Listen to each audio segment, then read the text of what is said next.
మనలో చాలా మందికి ఎప్పుడో ఒకసారి కలలో పాము కనిపించి ఉంటుంది.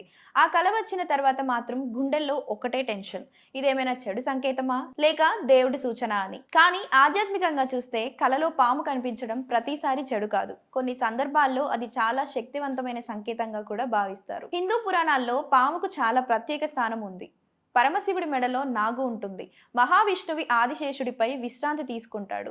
అంటే పాము అనేది కేవలం జంతువు కాదు, దైవశక్తికి ప్రతీక అని భావిస్తారు.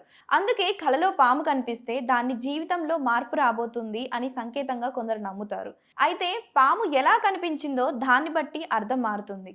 కలలో పాము ప్రశాంతంగా కనిపిస్తే మీ జీవితంలో నుంచి మార్పులు, అదృష్టం, కొత్త అవకాశాలు రావచ్చని చెబుతారు. పాము మీ వెంట పడినట్టు కనిపిస్తే మీ మనసులో ఏదో భయం, ఒత్తిడి, టెన్షన్ ఉందని అర్థం అంటారు. పాము కాటు వేసినట్లు కల వస్తే అది జీవితంలో పెద్ద మార్పు లేదా ఒక హెచ్చరిక సంకేతం అని కొందరు విశ్వసిస్తారు. అలాగే తెల్ల పాము కనిపిస్తే చాలా శుభంగా భావిస్తారు. దాన్ని దైవకృప, ఆధ్యాత్మిక శక్తి, నాగదేవతగా చెప్తూ ఉంటారు. మరి పెద్దలు ఏమంటారంటే తరచూ పాము కలలోకి వస్తే నాగదేవత ఆలయానికి వెళ్ళి పూజ చేయడం మంచిదని చెప్తూ ఉంటారు. ఓం నమో నాగదేవాయ నమః అని జపిస్తే మనసుకు ప్రశాంతత వస్తుందని కూడా నమ్ముతూ ఉంటారు. ప్రతి కళ నిజ జీవితానికి ఖచ్చితంగా సంబంధం ఉంటుందని మాత్రం చెప్పలేము. కానీ కొన్నిసార్లు మన భయాలు, ఆలోచనలు, టెన్షన్స్ కూడా కళల రూపంలో కనిపిస్తూ ఉంటాయి. అయినా మన సంస్కృతిలో కళలకు ఒక ప్రత్యేకమైన విశ్వాసం ఉంది. అందుకే పాము కలలో కనిపిస్తే చాలా మందికి దాన్ని దేవుడి సంకేతంగా భావిస్తూ ఉంటారు.